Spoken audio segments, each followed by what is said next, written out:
네, 이번 학기 대학원 전자기학 강의는 쌍윌의 Modern Electrodynamics라는 책을 쭉 따라가면서 강의를 하겠습니다. 이 책의 일장은 이 전자기학 공부에 필요한 수학적인 지식들을 쭉 정리를 했는데요. 수강하는 학생들이 이미 이런 배경 지식에 익숙해 있다고 치고 일장에 대한 설명은 생략하도록 하겠습니다. 일단 오늘 강의에서는 아주 기본적인 몇 가지 사실을 기억을 상기시키는 의미에서 쭉 한번 나열하듯이 설명을 해보려고 합니다. 일단 전기장과 자기장이란 어떤 장이란 개념이 존재를 하고 그 장이 존재하는 곳에 전하를 가진 어떤 입자가 있다고 했을 때 그 입자가 받는 힘은 이렇게 주어진다. 흔히 로렌츠의 힘의 공식이라고 부르는 이 공식에 의해서 주어진다. 라는 사실이 잘 알려져 있습니다. 여기서 Q라는 것은 그 움직이는 입자의 전하량이 되겠고요. E라는 것은 그 입자가 존재하는 지점에서의 전기장 벡터, 그리고 B라는 것은 입자가 존재하는 지점에서의 자기장 벡터, 그리고 V는 그 입자가 움직이는 속도 벡터입니다. 그래서 이런 표현이 무엇랑 같으냐? m 곱하기 가속도. 가속도는 또 속도에 대한 미분량이죠.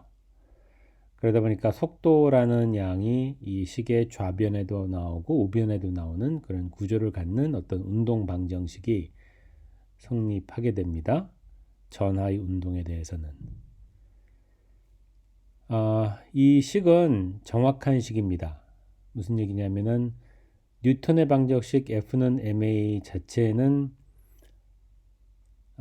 입자가 상대론적인 영역, 즉 빛의 속도에 가깝게 움직이면은 더 이상 성립을 안 하는데 반해서 어떤 입자가 이러한 힘을 받는다라는 사실 자체는 그 입자가 빛의 속도에 가깝게 운동할 때도 여전히 성립합니다. 그러니까 정확한 식이라는 뜻이죠. 자, 여기서는 작은 q라는 표현으로 입자의 전하량을 표시를 했는데 입자가 아니라 어떤 물체의 전하량을 표시할 때는 보통 대문자 q를 씁니다. 그리고 그 물체 전체가 갖고 있는 전하량은 어떻게 생각할 수 있느냐면은 전하 밀도를 전체 공간에 대해서 적분한 양으로 생각을 할 수가 있어요.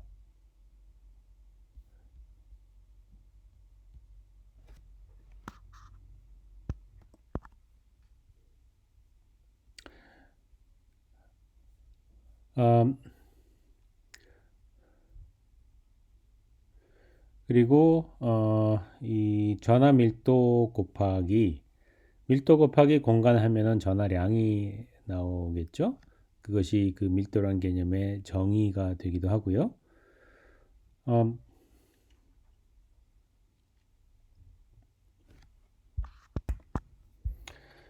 자, 근데 이 작은 공간의 부피를 이렇게 델타 X, 델타 Y, 델타 Z 이런 식으로 표현을 합니다.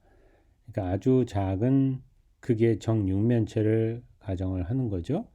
그 정육면체 안에 밀도 로라는 양만큼의 전하가 들어가 있다면은 그 정육면체 안에 들어가 있는 총 전하량은 그 최적 곱하기 밀도를 곱한 만큼이 될 거고 그것들을 다 더하면은 그 물체가 갖고 있는 총 전하량이 되겠습니다. 그것을 이제 적분의 표현을 빌려서 쓰면은 이런 표현이 최종적으로 나오게 되겠죠. 어, 자, 근데 이 정의에는 살짝 문제가 있는데 이 처음에 이런 수학적인 정의를 도입하고 할 때는 사실 전하라는 것이 이게 점전한지 연속적인 양인지 불연속적인 양인지 이런 것들을 구분하기 힘들었기 때문에 마치 그냥 연속적인 양인 것처럼 생각을 하고 이런 표현을 썼는데, 이제는 우리가 좀 더 많은 것을 알고 있고, 그리고 전하에 해당하는 전자라는 것들이 이 전하를 갖고 있다는 사실을 알고 있습니다. 그래서 좀 더 정확한 표현은 사실 이렇게 디락 델타 함수를 이용해서 밀도를 표현하는 거예요. 그러려면 어떻게 하면 되느냐? 각각의 점전하가 갖고 있는 전하량을 QI라고 표시를 하고, 거기다가 점전하에 해당하는 전하 밀도를 디락 델타 함수를 이용해서 이렇게 표현합니다. 그리고 그런 표현들을 모든 점전하에 대해서 다 더해주면 그것이 총 전하 밀도가 되겠죠. 디락 델타 함수에 대해서 아직 익숙하지 않은 분들은 이 정의라도 일단 기억을 하면 좋을 것 같아요. 디락 델타 함수를 3차원 공간에 대해서 적분하면은 그 적분하는 공간이 만약에 Ri라는 점을 포함하면은 그러면은 값이 1이 되고, Ri라는 점을 포함하지 않는 공간에 대해서 적분했다 하면은 적분값이 0입니다. 그것이 이 디락 델타 함수의 정의다 라고 받아들이면은 충분하겠습니다. 자, 일단 이런 식으로 전하 밀도라는 개념을 수학적으로 어떻게 정의하는가 설명을 마쳤고요. 그 다음에는 전류라는 개념이 등장하죠. 왜냐하면은 전하가 움직이면은 그 전하의 움직임을 바로 전류라고 부르니까요. 전류라는 것을 어떻게 정의를 하느냐? 아주 우아하게 정의하는 방법은 이런 보존 법칙을 통해서 이해하는 것입니다. 그게 뭐냐? 이렇게 빵처럼 생긴 어떤 닫힌 공간을 한번 생각을 해보자고요. 그러면은 이 닫힌 공간 안에 들어가 있는 총 전하의 양이 전하가 밖으로 나가든지 아니면 안으로 들어오든지 하는 과정에서 조금씩 바뀌겠죠? 바뀔 수 있습니다. 그럼 총 전하량이 시간에 대해서 바뀌니까 이런 미분값이 유한할 것이고, 이 전하량의 변화율은 무엇과 같으냐라는 것을 따져 물을 수가 있어요. 그러면은 그것은 이렇게 표면을 통해서 흘러나가는 전하의 양에 의해서 결정이 되겠죠. 자, 근데 표면을 통해서 흘러나가는 전하의 양은 이 표면 껍질에 해당하는 요 면적 요소가 벡터라는 사실은 아마 이 벡터 미적분학을 배워서 다 알고 있을 겁니다. 자, 그럼 그런 면적 요소와 어떤 벡터의 내적으로서 요 작은 조각을 통해서 흘러나가는 전하의 양이 표현됩니다. 그리고 이 모든 껍질에 대해서 그런 양들을 다 더하면은, 다시 말하면 적분을 하면은, 그러면 전체적으로 그 내부로부터 빠져나가는 혹은 그 내부로 들어가는 전하의 양이 표현이 되는 겁니다. 그때 등장하는 이 J라는 벡터가 바로 전류 밀도 벡터예요. 그리고 전류 밀도 벡터는 또 전류 밀도 곱하기 전류가 움직이는 전하가 움직이는 속도 벡터라고 표현을 할 수가 있습니다. 자, 근데 여기서 도입한 이 식들, 또 여기서 전개한 논리는 전하량이 보존된다는 믿음 혹은 그런 확신에 근거한 논리예요. 그럼 과연 전하량이 보존되느냐? 전하량은 확실하게 보존이 됩니다. 우리가 알고 있는 모든 자연의 법칙은 이 전하량 보존 법칙을 깨질 않습니다. 자, 이 식을 여기서 표현한 식을 조금 더 조작할 수가 있어요. 어떻게 조작을 하느냐? 우리가 그 가우스 법칙을 알고 있죠? 가우스 법칙을 적용하면은 어떤 닫힌 공면에 대해서 S라는 것이 닫힌 공면인데, 닫힌 공면에 대해서 이렇게 주어진 표면적분은 J라는 벡터에 대한 다이버전스를 그 닫힌 공면 내부의 공간 V에 대해서 최적적분한 것과 같다. 이게 바로 가우스 적분이죠. 가우스 원리죠. 자, 이 단계를 한번 거치면은 아까 유도한 식이 어떻게 바뀝니까? 표면적분이 최적적분으로 이렇게 바뀌고 동시에 아까 전하량의 시간 변화율이라고 표현했던 양도 알고 보니까는 이 전하 밀도의 시간 변화율을 전체 공간에 대해서 적분한 꼴로 생각을 할 수가 있어요. 왜냐면은 적분하는 공간 자체는 한번 고정되면은 그 다음부터는 안 변화하기 때문에 시간이 지나도 바뀌는 게 없죠. 그러니까 시간에 의존하는 양은 오로지 전하 밀도뿐입니다. 그래서 이 모든 시간 변화율은 전하 밀도라는 함수의 시간 변화율로부터 발생한다라고 생각을 할 수가 있어요. 자, 그럼 요식과 요식을 합해서 표현하면은 앞에서 썼던 이 전하량 보존 법칙이 이런 꼴로 쓰여집니다. 그러니까 어떤 식이 있고 그 식을 모든 공간에 대해서 혹은 임의의 공간에 대해 적분해 봤더니 0이더라 라는 표현으로 바뀝니다. 근데 어떤 함수가 아무런 공간이나 잡아서 적분했더니 0이다 라고 말을 하기가 참 어렵죠. 그 주장이 성립을 하려면은 무엇이 만족되어야 하느냐, 이 함수 자체가 0이면 돼요. 그럼 이런 방정식이 나오죠. 이런 방정식을 연속 방정식이라고 부릅니다. 어떤 보존되는 양이 있으면은 그 보존되는 양의 흐름에 관한 연속 방정식이 반드시 존재하게 되어 있어요. 여기서 보존되는 양은 전하량이고 그 전하량이 보존된다는 사실을 식으로 표현한 것이 바로 이 연속 방정식입니다.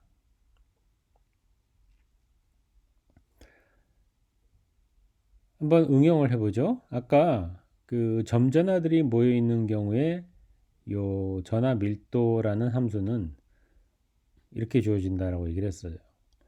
각각의 점전하가 갖고 있는 전하량을 QI, 그 다음에 각각의 점전하에 해당하는 전하 밀도를 이렇게 디락 델타 함수를 이용해서 표현할 수 있었죠.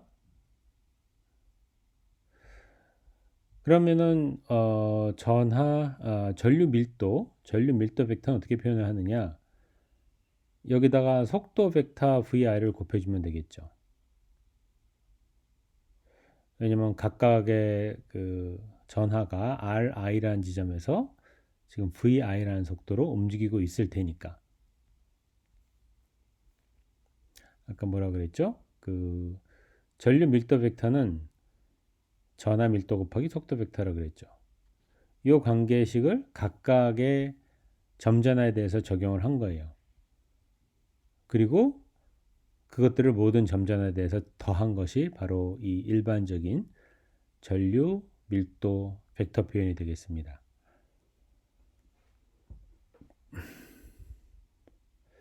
자, 그럼 이런 좀 복잡해 보이는 표현인데 이것에 대해서 다이버전스를 취하면은 뭐가 나올까요? 한번 따져볼까요?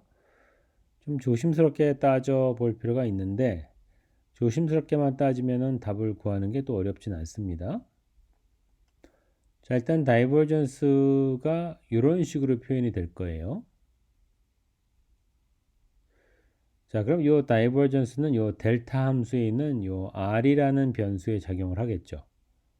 왜냐하면 이것이 그 r이라는 변수에 대한 그레디언트니까. 자, 근데 이 표현을 잘 보면은 그리고 우리가 그 배운 미분의 지식을 조금만 활용을 하면은 이것이 정확히 뭐랑 같으냐? 이 다음 줄에 있는 표현과 같다라는 걸 알 수 있어요. 즉 이것은 별게 아니라 그냥 이 델타 함수에서 r이란 거는 그냥 좌표니까 시간 의존성이 없죠. 근데 ri라는 거는 입자의 위치에 해당하는 벡터란 말이에요. 따라서 ri는 시간에 따라 변하는 함수입니다. 그러면은 이 ri라는 변수를 시간에 대해서 미분할 수가 있겠죠. 그래서 여기 시간 미분을 걸어주는 게 의미가 있는 거예요. 이 시간 미분을 한 것은 조금 따져보면 이 첫째 줄과 정확히 같은 표현에 해당이 된다 하는 걸 알 수가 있습니다. 자, 그럼 이거를 요 괄호 안에 있는 대괄호 안에 있는 표현에 대한 시간 미분이라고 쓸 수가 있겠죠. 대괄호 안에 있는 표현이 뭡니까? 다름 아닌 전화 밀도죠. 그래서 결국은 전화 밀도에 대한 시간 미분에다가 마이너스 4 붙인 것이다 라는 결론을 얻습니다. 그게 뭐랑 같다고요? 바로 전류 밀도 벡터의 다이버전스와 같습니다. 다시 말하면은 연속 방정식이 이 점전하의 집단에 대한 전하 밀도와 점전하 집단에 대한 전류 밀도에 대해서 잘 성립하다라는 것을 지금 증명한 셈이 돼요. 물론 당연히 그렇게 돼야 되겠지만은 직접 이렇게 증명을 해보는 것이 많은 도움이 되죠. 정말 이 식이 적용이 잘 되는 식이구나 하는 자신감을 주니까요. 그리고 이 식에서 유도 과정에서 첫째 줄에서 두 번째로 가는 과정이 익숙하지 않은 사람한테는 상당히 어렵게 느껴질 수 있으니까 특히 이 과정을 잘 연습해서 익숙해지게끔 훈련하는 게 필요하겠습니다. 이제 전기장이란 개념이 있죠. 전기장이란 거는 일단 어떤 전하가 있으면은 그 전하가 생성해내는 그 무엇입니다. 전하는 전기장에 의해서 영향을 받기도 하고 또 동시에 전기장을 만들어내는 근원이 되기도 하죠. 어떤 점 전하가 Ri라는 위치에 있으면은 그 점 전하가 만들어내는 전기장은 벡터입니다. 전기장은 정확히 이런 꼴로 주어진다 하는 것이 우리가 보통 쿨럼 법칙이라고 하는 법칙이에요. 여기서 굳이 화살표를 쓰지는 않았는데 I 이런 것들이 전부 다 벡터입니다. Q는 그 점 전하가 갖고 있는 전하량이고요. K라는 것은 상수예요. 마이너스 4파이 엡실론분의 1이라는 상수인데 MKS 단위계에서는 이게 9 곱하기 10의 9승쯤 되는 상당히 커 보이는 크다는 느낌을 주는 그런 상수죠.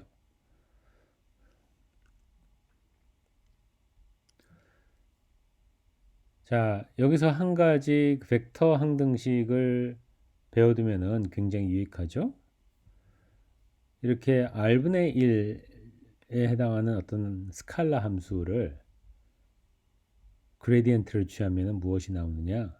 정확히 이런 모양이 나와요. 스칼라 함수의 그레디언트를 취했으니까 벡터가 나오겠죠? 그 벡터의 꼴이 뭐냐? 정확히 우변에 있는 이런 꼴이다 라는 뜻이에요. 이 꼴이 어디서 등장하느냐?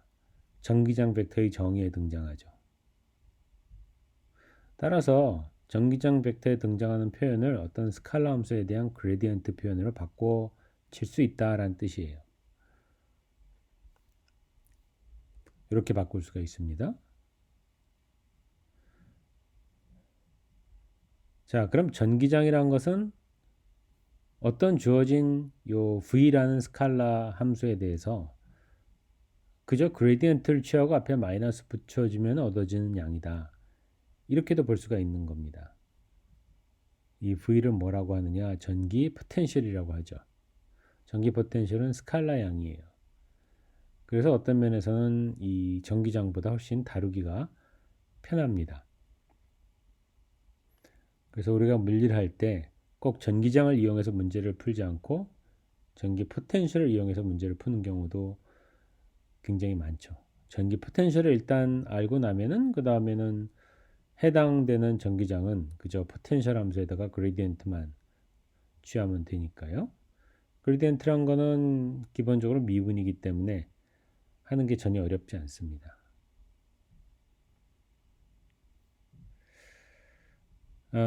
만약에 점전화가 하나가 아니라 여러 개가 있다. QI라는 전화량을 가진 점전화가 RI라는 지점에 있다. 그때 이 점전화 집단이 생성해내는 전기 포텐셜은 뭐냐? 각각의 점전화가 만들어내는 전기 포텐셜의 합입니다. 이것이 다름이 아니라 중첩 원리예요. 자연의 중첩 원리입니다. 자연의 중첩 원리가 없었다면 물리라는 것을 하는 게 아마 불가능했을 거예요. 중첩 원리 때문에 우리는 전화 하나가 무슨 일을 하는가 하면 알면은 전화의 집단이 하는 일을 자동적으로 알아낼 수가 있는 거예요. 중첩 원리를 통해서. 중첩 원리의 수학적인 표현은 뭐냐? 전화 하나에 해당하는 이 포텐셜을 그저 모든 전화에 대해서 다 더하기만 하면은 총 전기 포텐셜이 나온다. 이런 겁니다. 이것이 바로 중첩 원리를 수학적으로 표현하는 방식이에요. 그럼 알자 전기장은 이 알자 포텐셜에 대해서 그레디엔트를 취하면 얻어지겠죠? 그럼 이런 표현이 나옵니다. 이것도 별게 아니라 점전화가 하나 있을 때 그 점전화가 만들어내는 전기장을 모든 점전화에 대해서 벡터 합을 한 겁니다. 그것이 R이라는 어떤 임의의 지점에서 존재하는 전기장 벡터가 돼요.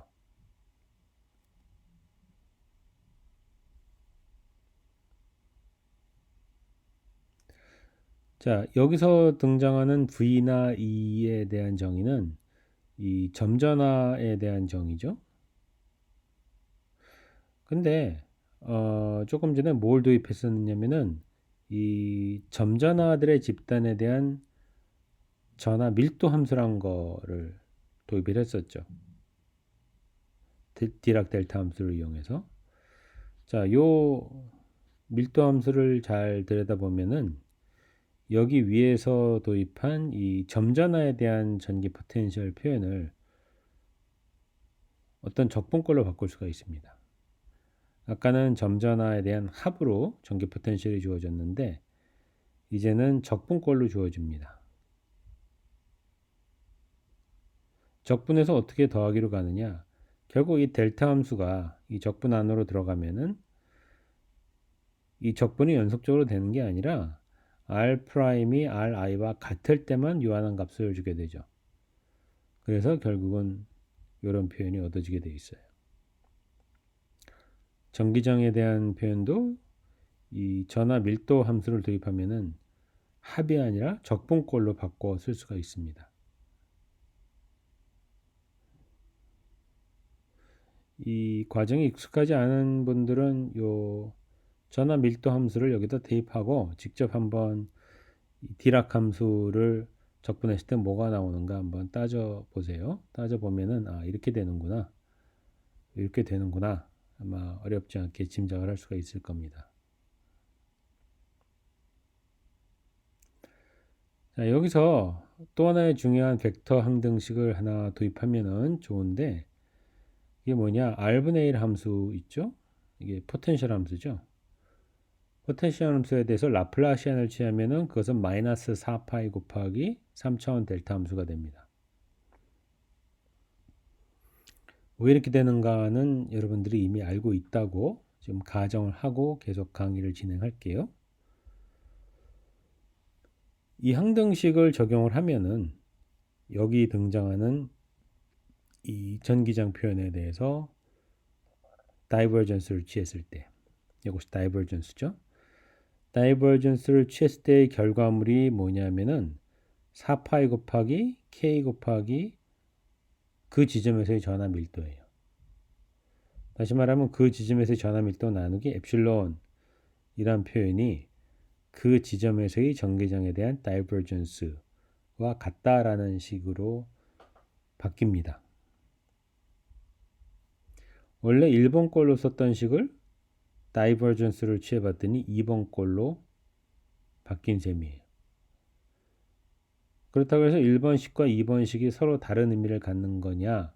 그건 전혀 아니고 사실은 둘 다 쿨론 법칙을 표현하는 방식입니다. 근데 1번식은 쿨론 법칙을 적분 형태로 표현한 것이고 2번식은 쿨론 법칙을 미분 형태로 표현한 것이에요. 그런데 두 식은 동등한 식입니다. 경우에 따라서는 우리가 2번식을 사용해서 문제를 풀어야 될 때도 있고 또는 1번식을 사용해서 문제를 풀어야 될 때도 있죠. 두 가지를 다 알고 있는 게 필요합니다.